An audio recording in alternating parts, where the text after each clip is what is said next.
Hey class, coming to you from my office. As I was reading through your essays, I noticed that some of you didn't really have the exact understanding between Enlightenment and the Great Awakening, so I just kind of wanted to take a minute to pop in and enlighten you, or awaken you, if I could, toward the topic. So basically what was going on during this time period is you've got two factions. Over here, are the folks that are in the Jonathan Edwards camp, right? They believe in puritanical values. They believe that God is controlling every single thing in our life, right? And these kind of beliefs are what prompted some of the Salem witch trials, things going crazy. Folks were extremely religious. And to the point where the Puritans damned everybody. And we read about the Puritans last time frame. And now, so what's happening is these folks are, in this time frame, being pushed a little bit by what we call a deist in Jefferson, Franklin, some of these folks. We call them deists because they use reason. A deist meaning they do believe in a deity, but they don't necessarily believe that God has his hand on everything in our lives, which obviously the Puritans did.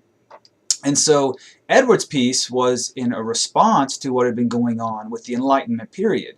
We've been looking at science, John Locke, some of these other things going on, and he said basically that he wasn't happy with it, and he wanted people to understand that God wasn't happy with it either. And so his speech, Sinners in the Hands of an Angry God, is a direct response. The Great Awakening is a direct response to the Enlightenment era. And so in many ways, the two couldn't exist without the other. So in Edwards' speech, he has a spot where he actually does,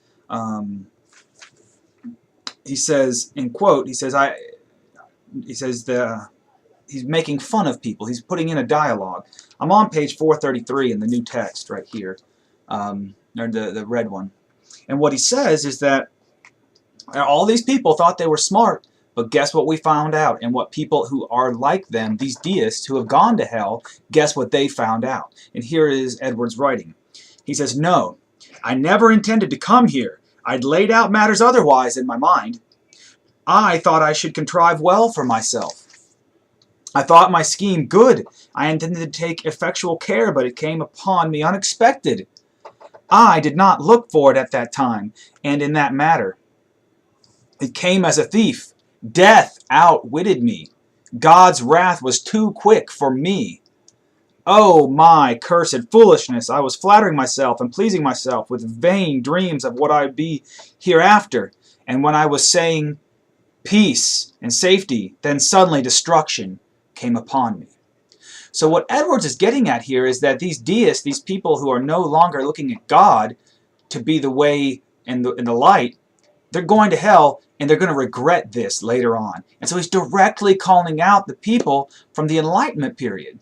Now, the people from the Enlightenment period probably don't worry too much because they think that science can explain these things, and they're not overly concerned with religion. It's not the way that they expect things to go. And so as we look at this in a more modern sense, we still see this a lot. There are lots of folks who are extremely strong in their Christian beliefs. They believe that God has a hand on everything. And there are other folks in this other side of the spectrum who believe that there is no God, that science can explain everything.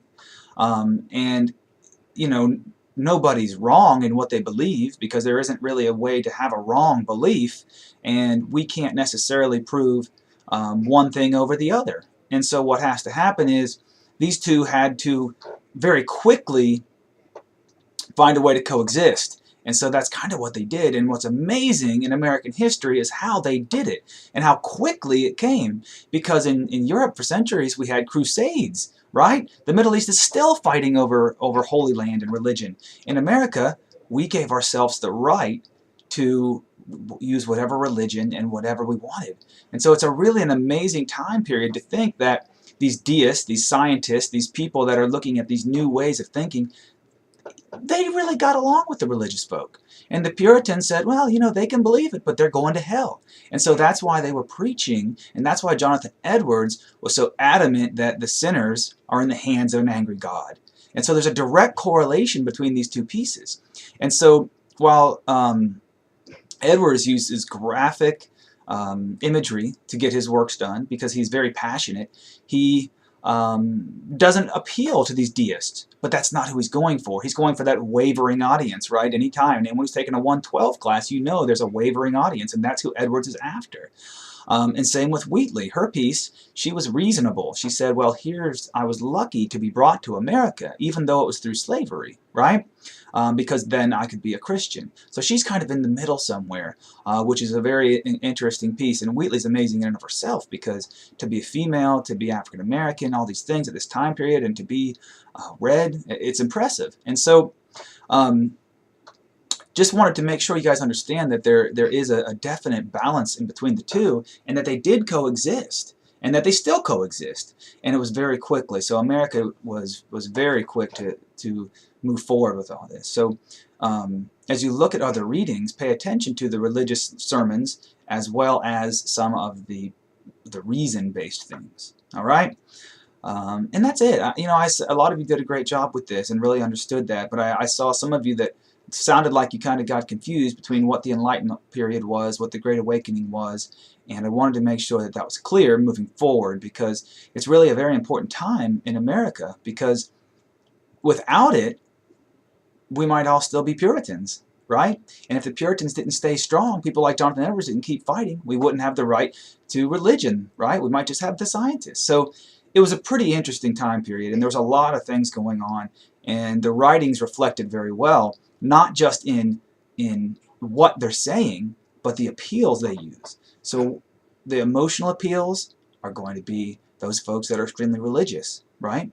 And so the other ones are going to be the reasonable appeals. Those are your scientists, your deists, your folks like Locke, like Franklin, and that's kind of the difference. So I hope now this gives you a little better understanding of the Great Awakening and the Enlightenment period, because the two couldn't exist without each other, even though they hate each other. All right, folks.